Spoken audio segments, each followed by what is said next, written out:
हाय नमस्कार, मी प्रकाश Gudekar, fitness coach. पुन्हा एकदा आज नवा विषय आणि नवी चर्चा. तर मित्रांनो, आजच्या चर्चेचा जो विषय आहे त्याचं नाव आहे स्ट्रेचिंग करण्याची योग्य वेळ कोणती, वर्कआउटच्या आधी की वर्कआउटच्या नंतर. विषय पुन्हा एकदा समजून घ्या की स्ट्रेचिंग करायची योग्य वेळ कोणती, वर्कआउटच्या आधी की वर्कआउटच्या नंतर. तर आपला हेतू तोच आहे की आपल्यापर्यंत एक ॲथॉन्टिक आणि सायंटिफिकली अशी परिपूर्ण इन्फॉर्मेशन ही आपल्यापर्यंत पोचावी. तर आपण जास्त वेळ वाया न घालवता थेट आपण विषयाला सुरुवात करूया. तर विषय पुन्हा एकदा समजून घ्या की स्ट्रेचिंग करण्याची योग्य वेळ कोणती, वर्कआउटच्या आधी की वर्कआउटच्या नंतर. तर मित्रांनो, आपल्या स्ट्रेचिंगची योग्य वेळ ही नेहमी एक्सरसाइजच्या शेवटी समजली जाते. ती एक आयडियल वेळ आहे अशी समजली जाते. एक्सरसाइजच्या शेवटी आपल्याला ही स्ट्रेचिंगची योग्य वेळ ही समजली जाते. ही अशी वेळ आहे की तिकडे स्ट्रेचिंग करून मसलला जास्तीत जास्त ताणल्या जाईल, मसल जास्तीत जास्त ताणल्या जाईल. कारण मसल स्प्रेन, लिगामेंट, टेंडन, मसल स्प्रेन आणि मसल टेअर होण्याचा धोका न पत्करता तो त्याच्या नेहमीच्या मर्यादेपलीकडे जास्तीत जास्त वेळ ताणता येईल. याचं कारण असं की वर्कआउट करताना आपल्या शरीरामध्ये जे आपले मसल्स आहेत त्याच्यामध्ये जास्त प्रमाणात रक्तपुरवठा हा झालेला असतो.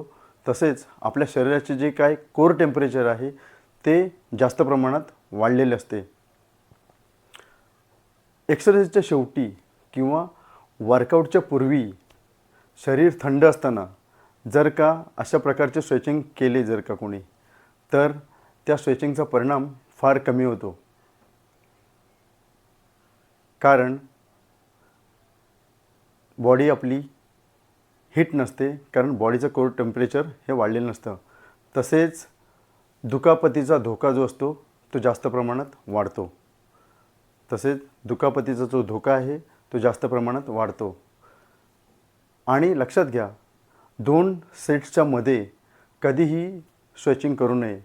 कारण ज्यावेळेला अशा पद्धतीने स्ट्रेचिंग केले जाते त्यावेळेला मसलची काही वेळासाठी कॉन्ट्रॅक्ट होण्याची जी क्षमता आहे ती कमी होते. म्हणूनच आपला जो पुढचा सेट आहे त्याच्यावर नकारात्मक परिणाम हा होत असतो. तर मित्रांनो, ही होती आजच्या स्ट्रेचिंगची परिपूर्ण अशी माहिती.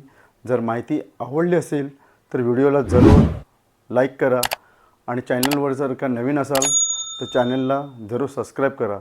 तर मी प्रकाश गुडेकर पुन्हा एकदा एका नवीन आणि ॲथॉन्टिक माहितीसह लवकरच आपल्यासमोर घेऊन येतो एक नवीन व्हिडिओ.